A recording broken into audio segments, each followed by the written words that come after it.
오늘 함께 나누신 하나님 말씀은 고린도전서 3장 10절부터 17절까지 말씀입니다. 고린도전서 3장 10절부터 17절까지 말씀입니다. 제가 가진 성경으로 신약 성경 265면 3장 10절부터 17절까지 말씀입니다. 10절부터 17절까지 말씀을 저와 여러분들이 한 절씩 교독하겠습니다.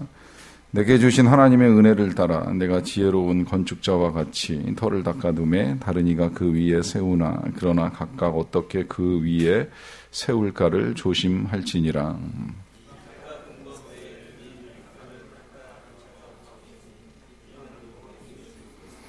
만일 누구든지 금이나 은이나 보석이나 나무나 풀이나 지프로 이 터 위에 세우면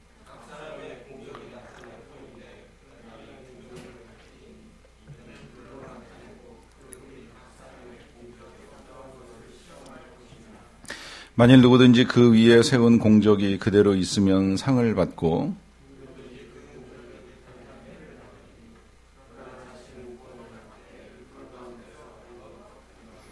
너희는 너희가 하나님의 성전인 것과 하나님의 성령이 너희 안에 계시는 것을 알지 못하느냐.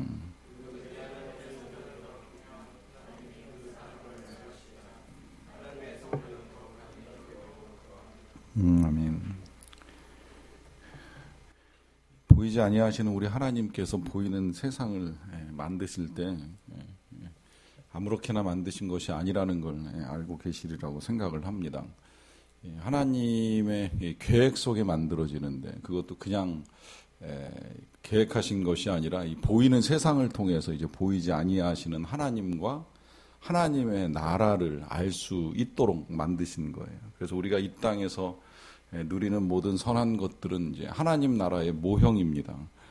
뭐 그것이 보이는 것으로 경험되든 아니면 이제 보이지 않는 것으로 경험되는 뭐 기쁨이나 평화나 사랑이나 이제 이런 모든 것들이 하나님 나라의 그림자로 우리에게 드리워져서 이제 우리가 하나님 나라의 기대감을 가지고 살아갈 수 있게 해 주신 거죠.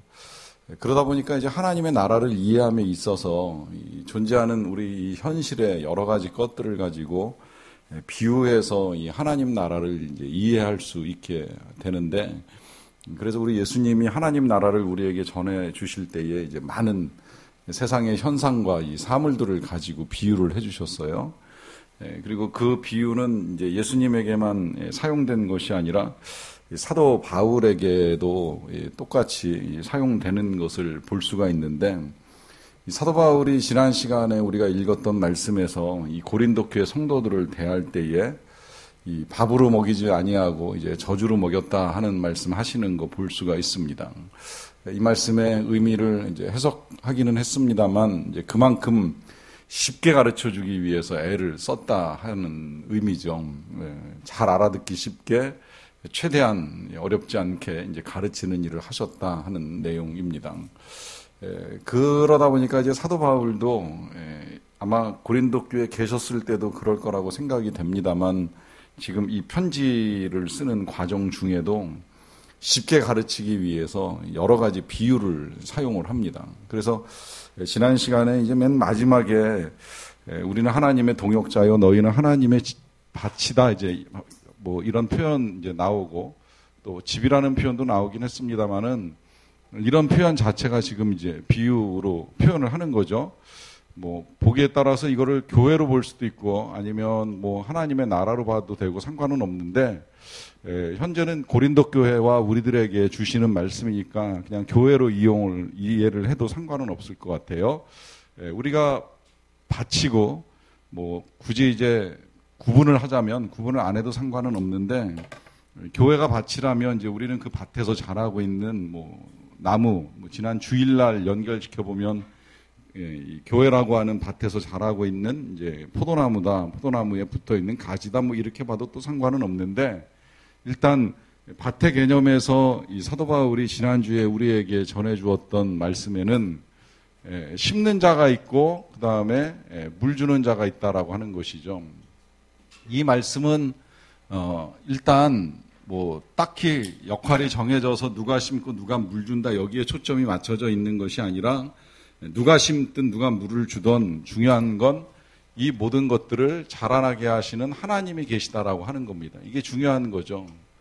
누가 물을 줬냐, 누가 씨를 심었냐, 이게 중요한 거 아니라는 거예요. 굳이 하나님 이외에 중요한 것이 있다면 오히려 씨, 하나님의 말씀, 하나님이 우리에게 주신 복음이 중요한 것이지, 또 그 복음이 심겨지고 자라나게 하시는 하나님이 중요하지, 바울이 심었느냐, 아볼로가 물을 주었느냐, 이건 아무것도 아니라고 하는 개념에서 하나님의 밭이다, 이제 이런 개념을 사용을 했고요.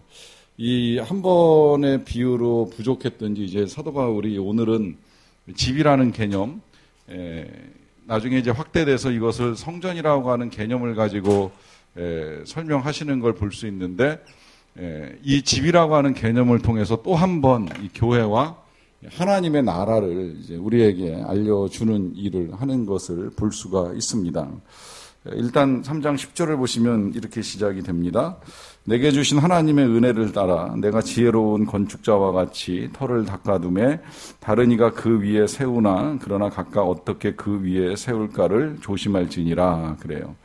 여기서 사도 바울은 이렇게 표현을 합니다. 내게 주신 은혜를 따라서 내가 터를 닦는다라고 하는 겁니다. 자, 일단 여기서 사도 바울이 표현하고 있기는 이제 터를 닦는다는 표현을 사용하고 있고요. 그 다음에 그 위에 다른 이가 이제 세운다 그래요. 세운다. 자, 여기서 지금 이제 똑같은 비유가 지금 나오고 있는 거예요. 교회를 밭으로 비유했을 때는 심는 자와 물 주는 자가 있고요. 교회를 집으로 비유하면 터를 닦는 자가 있고 세우는 자가 있다는 겁니다. 자, 여기서 일단 이제 이런 사실을 좀 정리를 해도 좋을 것 같아요. 이 하나님의 나라가 세워지고 교회가 세워져 가는 과정 중에는 많은 사람이 필요로 한다라고 하는 것입니다. 거기에는 뭐 진짜 심는 사람, 물 주는 사람만 나왔지만 밭가는 사람이 있을 수 있고 거두는 사람이 있을 수 있고, 때로 정말 심을 때 심는 사람과 거둘 때 거두는 사람이 완전히 다르게 나타나는 경우들도 볼 수 있고요. 이 집이라고 하는 거, 건물이 세워지는 과정을 들여다보시면 아시겠지만, 저도 잘 몰랐다가 이제 교회를 건축하는 일을 옆에서 같이 지켜보면서 이제 알게 된 사실인데, 참 많은 사람이 와서 일을 해요. 이게 한두 사람이 하는 일이 아니잖아요. 그리고 그 많은 사람의 역할이 다 달라요. 땅만 파고 가는 사람이 있고, 그 땅에다가 콘크리트 치는 사람이 있고, 콘크리트 치고 나면 또 기둥 엮어서 올리는 사람이 있고, 거기에다가 이제 설비기사, 전기기사, 뭐 냉방기사, 뭐 다 각 전문가들이 와가지고 각기 다른 역할들을 하면서 건물이 세워집니다. 그러니까 많은 사람이 필요로 하면서 그 많은 사람들의 역할이 다양하게 나타난다라고 하는 것이지요.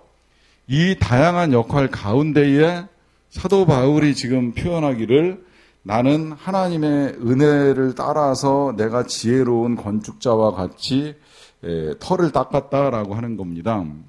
자, 여기 지금 사도 바울은 자기 자신이 터를 닦았다라고 하는 이 표현에 있어서 그 지혜로운 건축자라고 하는 표현을 사용을 하는데요. 자기 자신을 어떻게 보면 자기 스스로는 이런 표현을 사용하면 되게 교만하고 자기 과시나 공로주의처럼 보일 수 있을지 모르겠지만, 사도 바울이 보여주는 복음 전파의 태도에 있어서는 지금 자신을 드러내려고 하는 것이 아니죠. 더더군다나 지금 여기까지 오는 동안에 사도 바울이 계속 전해주고 싶었던 건 아볼로도 자신도 아무것도 아니라는 것이 너무나도 중요하기 때문에 자기 스스로를 높여서 자기의 지혜를 과시하려고 하는 것이 아니라는 거예요. 그러다 보니까 그 앞에 뭐라고 표현을 하냐면 내게 주신 은혜를 따라서 지혜로운 건축자가 되었다라고 하는 겁니다.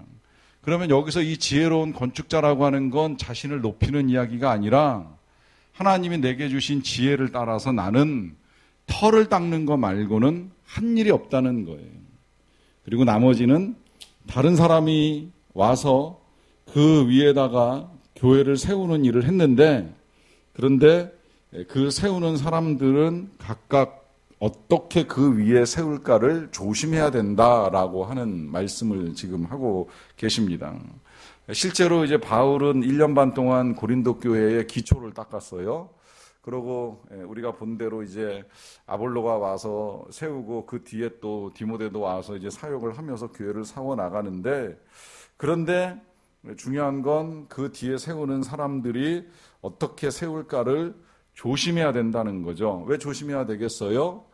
처음에 세우고자 했던 사람의 의도대로, 아니면 그야말로 교회를 세우고자 하시는 하나님의 뜻대로 세워가지 않으면 이게 되게 위험한 일이 됩니다. 더더군다나 건축이라고 하는 것이 기초가 닦여지고 나서도 그 기초에 적합한 건물이 세워져야 되잖아요. 예를 들어서 기초공사는 부실하게 됐는데 여기다가 큰 건물을 짓는다, 뭐 높은 건물을 짓는다 그러면 이게 말도 안 되는 이야기고요. 또 거꾸로 기초공사는 아주 철저하고 튼튼하게 했는데 그 위에 세워지는 건축물이 부실하게 이를 데 없다 그러면 그 긴 시간에 기초공사가 무용한 일이 돼버리는 거죠.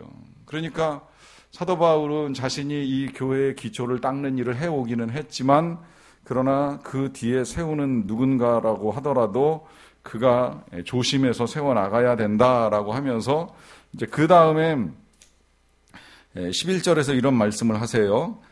이 닦아둔 것 외에 능히 다른 터를 닦아둘 자가 없으니 이 터는 곧 예수 그리스도라 그래요. 자, 이 터에 대한 이야기를 하면서 이 터는 곧 예수 그리스도다라고 하는 이야기를 합니다. 어떻게 보면 진짜 가장 초보적이면서 기초적인 내용을 전하는 것이라고 볼 수 있는데요. 교회의 기초는 예수님이다라고 하는 거죠. 교회의 터는 예수님이다. 왜 그럴까요? 우리의 믿음으로부터 시작해서 교회 공동체가 세워지는 이유는 단 한 가지, 예수님 아니면 안 된다는 거예요. 예수님 아니면 아무것도 아니라는 거예요. 교회에서 사람을 가르치고 교회에서 구제하고 교회에서 세상에 나가 섬기는 일을 하지만 주님과 무관하게 그와 같은 일들을 할 수는 없다는 거예요. 교회는 교육기관도 아니고 구제기관도 아니고 봉사기관도 아니라는 겁니다. 교회가 그 모든 일들을 감당하는 건 교회가 한 분인 예수 그리스도를 믿는 믿음의 공동체이기 때문이라고 하는 거죠. 그렇기 때문에 실상은 우리도 교회 안에서 뭐 예배하고 봉사하고 섬기는 일들을 해도 주님과 관계없이, 주님이 우리에게 주신 바 은혜와 상관이 없이 그 일을 하고 있다면 기초를 잘못 닦은 거예요. 이거 중요하니까 조금 더 부연하자면, 혹시라도 여러분들이 교회를 다니는 이유와 근거가 주님의 기초하고 있지 않다 그러면 다시 믿음을 정립하셔야 돼요. 다시 기초를 닦으셔야 돼요. 일단 주님을 정확하게 알고 믿으셔야 됩니다. 예수님을 알지 못하는 상태에서의 섬김과 봉사는 위험합니다. 일단 예수님이 하나님의 아들이심과 동시에 우리를 구원하기 위해서 이 땅에 오신 분이라는 사실에 대한 분명한 믿음이 있어야 되고, 그분의 구원의 은총이 아니라면 내가 내 힘으로, 내 공로로, 내가 살아온 인생으로, 앞으로 살아갈 삶으로는 절대 구원받을 수 없다는 죄인이라는 사실도 분명하게 인정을 해야 된다는 거예요. 그런 죄인을 위해서 우리 예수님이 이 땅에 오셔서 우리를 대신해서 고난을 받으신 그 십자가의 사건 때문에 우리가 용서함을 받고 하나님의 자녀가 되었다는 사실, 여기서만 끝나도 안 돼요. 뭐 십자가와 부활을 믿는 건 너무나도 중요한 일이고 당연한 일인데, 십자가와 부활을 믿으면 영생도 믿고 재림도 믿으셔야 되는 거예요. 그래서 이 세상에서 고난을 당하고 죽음을 당할지라도 영생의 소망을 가지고 살아가는 것이고, 주님 다시 만날 것이기 때문에 내가 어떻게 만날 것인가에 대한 분명한 믿음을 가지고 살아가는 것이 우리 믿음의 기초가 되어야 된다는 거예요. 그리고 그와 같은 사실을 알면 우리가 은혜에 감사해서 이제 교회도 섬기고 세상도 섬기는 일을 하는 것이고요. 또 거기에 더하여서 이제 그와 같이 섬기는 과정 중에 우리 주님 다시 오실 때에, 아니면 내가 주님의 부르심을 받을 때에 그 부르심에 따라 하나님의 나라에 들어가는 일을 이루게 되는 것이지요. 이와 같은 터가 기초가 되고 중요한 이유는 뭐예요? 이 터가 우리에게 닦여지지 않으면 교회 다니다가 시험에 빠지는 일을 만나면 그 다음에 흔들리는 일이 생깁니다. 그리고 그 흔들리는 건 뭐 정말 흔들려서 정 안 되겠다 싶어서 교회를 옮기는 거야 어쩔 수 없지만, 하나님을 떠나는 게 문제가 된다는 거예요. 믿음을 버리는 게 문제예요. 한두 사람 잘못된 그리스도인 만나고 나서 그걸로 자기 믿음을 통째로 던져버리고 하나님을 떠나버리는, 이거야말로 정말 불행하고 어리석은 일이 될 수밖에 없다는 것이죠. 이 왜 그런 일이 일어나느냐면, 그런 일을 만들어준 그 기독교인도 문제지만 자기 자신도 믿음의 기초를 하나님께 두지 않고 예수 그리스도께 털을 닦아두지 않고 사람에다가 이 신뢰의 근거를 만들어 놓다 보니까 사람으로부터 실망이 오고 시험이 닥쳐오면 그것 때문에 믿음을 버리는 일들이 일어나게 되는 거죠. 그러하기 때문에 우리는 정말 이 털을 닦아두는 것이 너무나도 중요한데요. 여러분, 우리가 이 믿음을 갖기 위해서 예수님이 치르신 고통과 또 그와 더불어서 이 믿음이 우리에게 전달되기까지 수많은 믿음의 선배들이 선교하면서 순교하면서 전해준 값진 복음의 희생이 있었다는 사실을 다시 한번 꼭 기억하시기를 부탁을 드립니다. 그와 같은 털을 닦아둔 다음에 이제 그 위에다가 공적을 세워나가는 일이 있게 되는데요. 12절에서 이렇게 말씀합니다. 만일 누구든지 금이나 은이나 보석이나 나무나 풀이나 짚으로 이 터 위에 세우면 각 사람의 공적이 나타나게 될 것이다. 그래요. 자, 이게 이제 터만 닦아두고 끝나는 것이 아니라 공적을 세웁니다. 이 터 위에 이제 우리의 믿음이 쌓여가는 일이라고 보시면 될 것인데요. 공적은 헬라어 에르곤이라고 하는 단어, 이제 수고라는 의미로 사용된 단어인데, 이것을 세워 나가는데 이제 두 가지 재료를 가지고 이야기를 해요. 하나는 금, 은, 보석이고, 또 하나는 이제 나무, 풀, 짚으로 이제 세운다 하는 겁니다. 설명을 안 해도 될 만큼 너무 명료하게 지금 두 가지의 재료로 분리해서 열거를 하고 있잖아요. 하나는 불에 타면 다 홀랑 타버리고 사라져버리는 재료들이에요. 반면에 금이나 은이나 보석 같은 건 오히려 불에 태울수록 순도가 높아지고 그 정결함이 확실하게 이제 드러나는 재료들이라고 할 수 있겠는데, 우리 각 사람이 알게 모르게 수고함을 통하여서 같이 교회, 하나님의 나라를 이루어가는 일을 하게 된다는 거예요. 근데 그 일을 해 나가는 것이 누가 잘하는지 누가 못하는지는 알 수 없어요. 잘하는 것 같으면서도 아닐 수도 있는 것이고, 아무것도 아닌 것처럼 보이는 존재도 중요한 역할을 담당하고 있을 수 있다는 거예요. 이게 드러나는 건 다른 데서 드러나는 것이 아니라 13절에 보시면 각 사람의 공적이 나타나는데 그 날이 공적을 밝힐 것이다 라고 하는 겁니다. 그날. 자, 요 그날이라고 하는 요 말은 일반적으로 그냥 예수님 재림의 날로 번역되는 것이 가장 일반적인데, 조금 의아한 부분이 하나 있는 건 뭐냐면, 그날의 공적이 나타난다가 아니라요, 그날이 공적을 나타낸다라고 하는 거예요. 밝혀줄 것이다라고 하는 거예요. 여기에 있어서 주어는 하나님이 아니라 날입니다. 날. 이게 좀 특별해요.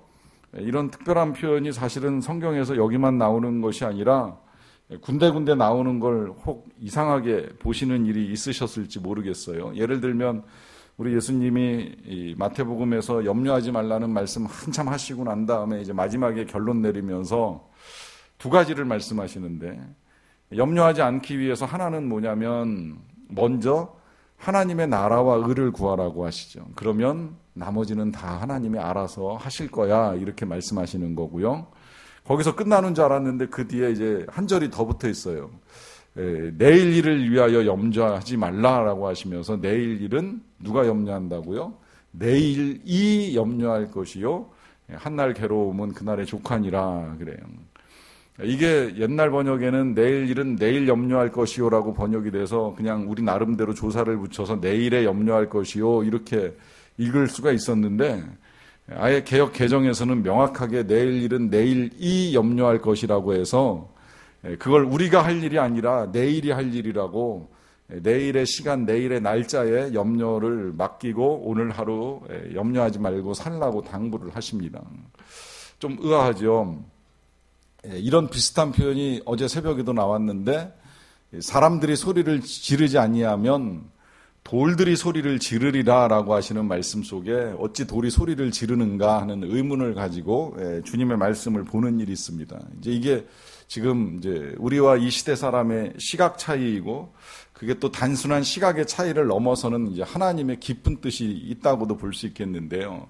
일단 시각의 차이는 뭐냐면 우리는 그야말로 생명 가진 존재인 생물, 더 나아가서 이제 말을 할 수 있는 능력을 가진 우리 사람들이 아니면 그 누구도 염려도 할 수 없고 찬양도 할 수 없고 소리도 지를 수 없다고 생각을 해요. 그러나 히브리인들은 좀 달랐어요. 유대인들은 하나님이 만드신 모든 만물 속에 일단 생명이 있다는 생각을 가지고 있었어요. 그래서 산도 옮기고자 하면 그 산이 명령에 따라 움직여지는 일도 있을 것이고, 나무도 옮기고자 하면 나무도 명령을 듣고 움직인다, 이렇게 생각을 하는 거예요. 또 그런 믿음을 갖기가 어렵지 않았던 것이 뭐냐면 실제로 구약의 역사 속에 나귀가 말을 하는 일도 있었고요. 또 물고기가 하나님의 명령을 듣고 사람을 삼키는 일이 있잖아요. 또 하나님이 뱉으라고 하니까 육지에다 뱉어내잖아요. 그러니까 그런 역사들을 보면서 우리하고 소통이 안 되는 이 존재들도 살아서 하나님과 소통하고 뭔가 할 수 있을 것이다, 이렇게 생각을 하고 있는 거예요. 그러니까 우리가 생각했을 때 돌이 어떻게 말을 하느냐, 아무 생명체도 아니고 그게 무기물인데 그게 가능하냐, 이렇게 생각하지만 이스라엘 사람들은 때로 돌도 말을 할 수 있다고, 돌도 증거가 된다고, 돌이 증거를 밝히는 일이 있다고. 그래서 실제로 길갈 땅에다가 12개의 돌을 세우면서 이 돌들이 지금까지도 그들이 강 건넌 역사를 말해주고 있다, 이제 이렇게 생각을 하고 있는 거예요. 그 개념이 여기에도 들어와 가지고 지금 우리가 하는 일들은 내일이 다 밝혀줄 것이다. 물론 주님이 밝히시는 일이긴 하지만 궁극적으로는 시간의 창조자도 하나님이시기 때문에 하나님이 만드신 그 창조 시간 속에서 모든 것이 다 드러날 때가 온다는 거예요. 그때 드러나면 이제 어떤 일이 일어나느냐, 이는 불로 나타내고 그 불이 각 사람의 공적이 어떠한 것을 시험할 것이라 그래요. 자, 이때 이 불이라고 하는 건 그냥 심판이나 이제 마지막 때에 하나님이 내리시는 것으로 봐도 크게 상관은 없는데, 그게 실제의 불이냐 아니냐에 대해서는 좀 논란이 있고요. 한 가지 분명한 건 이제 이와 같은 것을 통하여서 각 사람이 수고한 것이 어떠한 것인지를 반드시 드러나게 되는 일이 일어난다라고 하는 것이죠. 근데 그런 것들이 드러나게 될 때에 어떤 결과가 있느냐, 14절입니다. 만일 누구든지 그 위에 세운 공적이 그대로 있으면 상을 받고 누구든지 그 공적이 불타면 해를 받으리라 그래요. 자, 그냥 이 자체를 놓고 봐도 그렇게 어려운 문제는 아닙니다.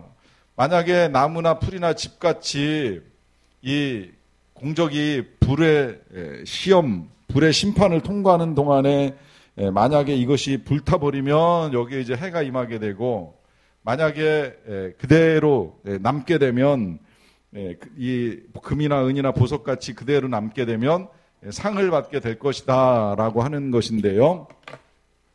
지금 무슨 상을 받는지 무슨 해를 받는지는 명확하지 않아요. 정확하게 나와 있지 않습니다. 그 정확하게 나와 있지 않은 걸 우리가 찾으려고 애를 쓸 필요는 없어요. 굳이 찾는다고 하면 예수님의 비유 속에서 나타난 것처럼 10고을 권세를 주실지, 아니면 이제 남긴 5달란트를 주실지는 주님이 하실 일이지만, 여기 이런 내용에서는 그냥 이렇게 정리하고 가시는 게 차라리 나아요.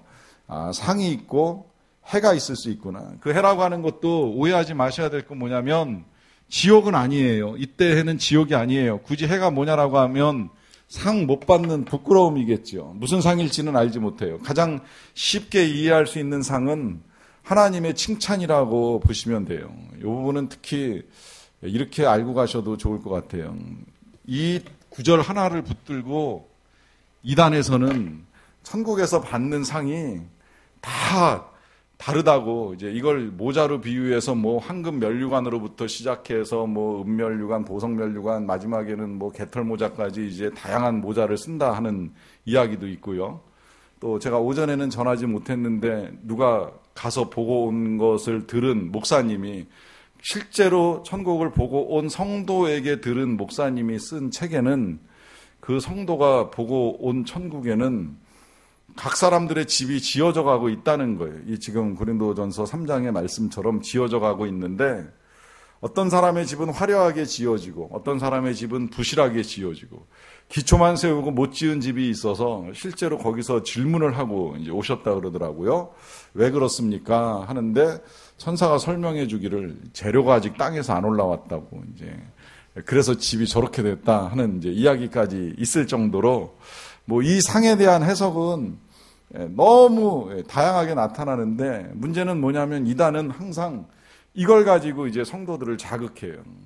천국의 계급을 정해놓고 이런 계급에 당신은 여기까지밖에 못 왔으니까 더 열심히 해야 된다. 더 열심히 예배 출석도 해야 되고 봉사도 해야 되고 몇 명 전도도 해야 되고 하면서 그 숫자가 채워질 때마다 이제 계급이 올라간다는 식으로 설명이 되는데 여러분 천국에서 그러면 어떤 상 받으면 영광스럽고 어떤 상 받으면 가슴에 만족함이 차고 넘치겠습니까?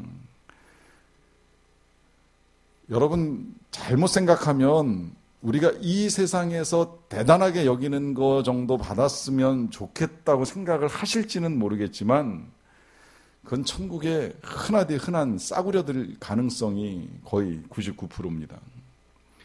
이 땅에서 보니까 대단해 보이는 거죠. 하나님 나라에서 보면 별것 아닌 게 너무나도 많아요. 그러면 하나님 나라에서 최고는 뭐예요? 모름지기 하나님의 칭찬 한마디면 되는 겁니다. 하나님의 인정 한마디면 되는 거예요. 수고했다, 애썼다, 네 고생한 거 내가 다 안다. 이 한 말씀이면 충분한 거고 그거 이외에 더 필요한 거 있다면 이제 거기서부터 욕심이 되는 거예요.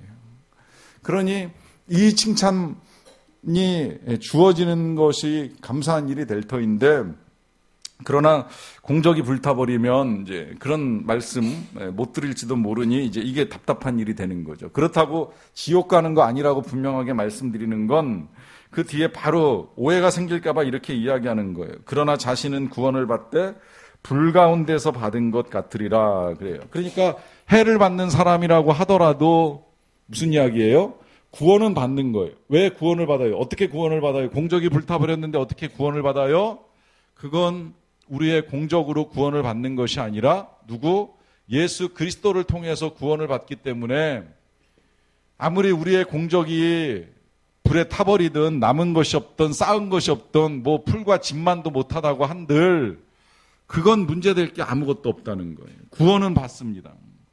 단지 불 가운데서 받은 것 같다라고 하는 이야기는 무슨 이야기가 되는 거예요? 이거 그야말로 건축이 막 잘 돼가는데 건축이 되던 중에 공사장의 인부들이 실수해가지고서 자기들이 이런 쌀쌀한 날씨에 쬐려고 했던 불그릇이 엎어졌어요. 잘 건축되던 건물이 불에 타기 시작을 했어요. 홀랑 타버리는 거예요.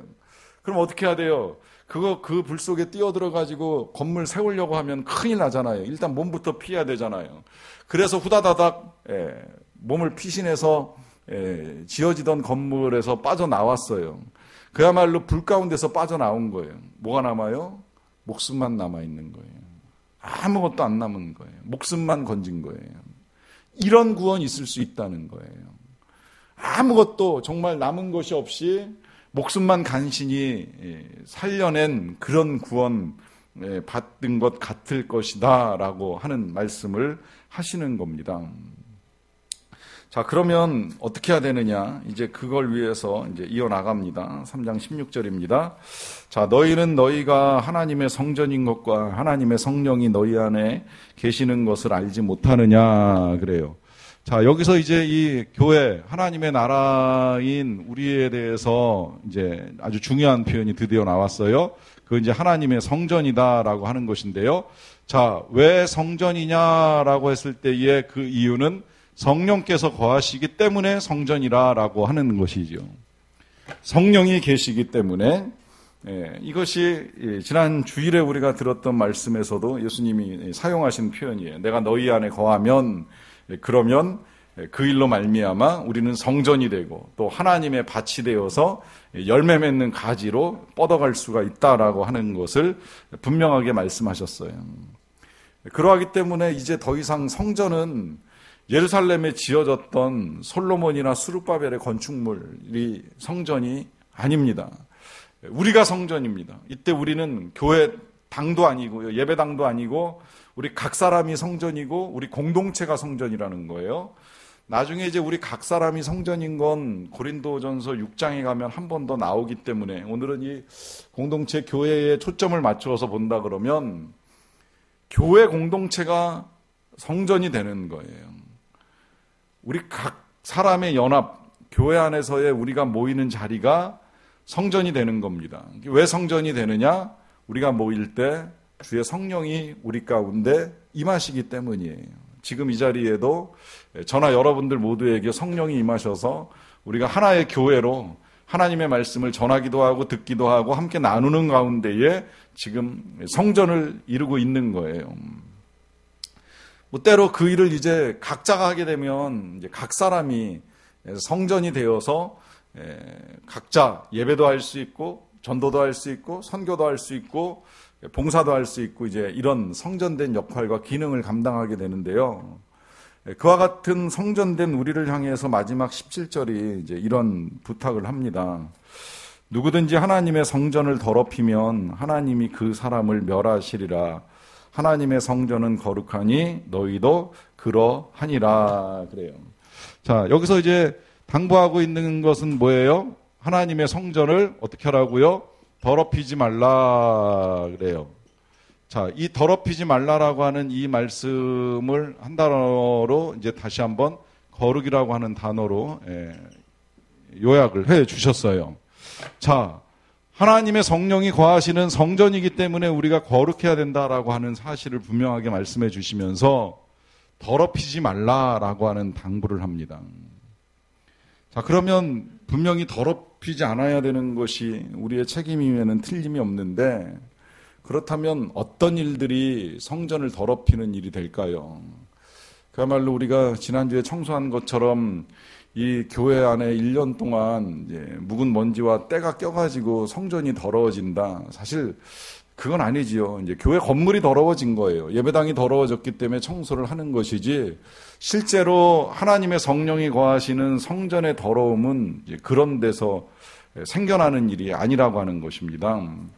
이제 이걸 그래서 개별화시켜서 이해를 하게 되면 이제 그게 나중에 이제 5장에서는 이제 음행하고 연결이 되고 그래서 이제 6장에서는 우리의 몸이 성전이라는 사실을 밝혀줘요. 그리고 이 개인의 몸에 집중을 하다 보니까 한때는 그런 해석도 많았어요. 우리의 몸을 그래서 더럽히지 말아야 된다. 뭐 술이나 담배나 마약 같은 걸로 더럽히지 말아야 된다 하는 이제 이런 식의 해석이 있었습니다.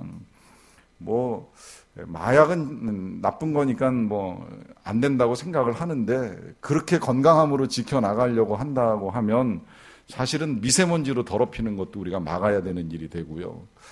커피에 카페인이 들어오는 것도 우리가 막아야 됩니다. 그런데 그런 사고 자체가 바리새인 같은 사고가 될 수 있다는 거예요. 예수님은 그 부분을 아주 명확하게 정리해 주셨잖아요. 입으로 들어가는 것이 우리를 더럽히는 것이 아니라 입 밖으로 나오는 게 우리를 더럽힌다는 겁니다. 그럼 뭐가 우리를 더럽히는 거예요? 우리의 언어, 우리의 미움이, 우리의 생각이 우리를 더럽힐 수 있다는 거예요. 이게 개인적으로도 그렇고 실은 교회적으로도 그렇습니다. 개인적으로는 그야말로 내 입으로 들어가는 그 무엇이 우리를 더럽히는 게 아니라 실은 내 입 밖에서 나오는 잘못된 말과 생각과 행동 이와 같은 것들이 나를 더럽히는 일들이 되는 거예요. 이게 이제 교회 안에 지금 사도 바울이 실은 이 편지를 쓰는 이유가 교회 안에서 발생된 거잖아요. 이 고린도 교회가 더럽혀진 건 무엇 때문에 더러워졌어요? 각기 은사가 다르고 그 은사가 다른 걸 자랑하는 소리와 또 각기 지지자가 다르고 그 지지자가 달라가지고 분파가 생기면서 교회가 더러워진 거예요. 결국은 더러워지는 건 다른 데 있는 것이 아니라 미움과 싸움과 다툼과 분쟁 속에서 일어나는 거예요. 사랑하지 못하고 용서하지 못하고 살아가는 일들 속에서 거룩해야 될 성전, 교회 공동체와 우리가 더러운 성전이 될 수도 있다는 거죠. 그런데 여기서 이제 마지막 의문이 남는 건 바로 이것입니다. 그와 같이 더럽혀진 성전도 성전이라 할 수 있는가? 그 더럽혀진 성전 가운데 성령께서 거하시는가라고 하는 것인데요. 놀랍게도 이미 우리가 성령이 거할 만한 육체적, 공동체적 어떤 준비가 되어 있지 않을 때 주님의 성령이 우리 안에 임하셨다는 거예요. 나중에 고린도 후서에서 보겠지만 그야말로 질그릇같이 투박하고 때로 더럽고 제대로 씻겨지지 아니한 우리에게 보배로우신 예수님의 성령이 함께 임하심으로 말미암아 우리가 거룩한 보석함이 되도록 만드시는 일이 주님으로부터 이루어지게 되었다는 것이죠.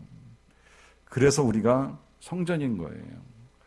우리가 여전히 더러운 모습을 가지고 살아갈 수 있을지도 모릅니다. 때로 그 더러움 때문에 주님이 임하시는 게 마음의 부담처럼 느껴지실지도 모르겠어요. 그러나 우리의 영적 상태가 어떠하든지 분명한 건 주님이 여전히 우리와 함께 거하시기를 기뻐하시고 우리 안에서 우리를 통하여 열매 맺기를 원하신다라고 하는 거예요. 그 열매를 맺으실 수 있도록 우리를 내어드릴 때 그때 우리가 하나님의 밭이 되는 것이고 하나님의 성전이 됩니다.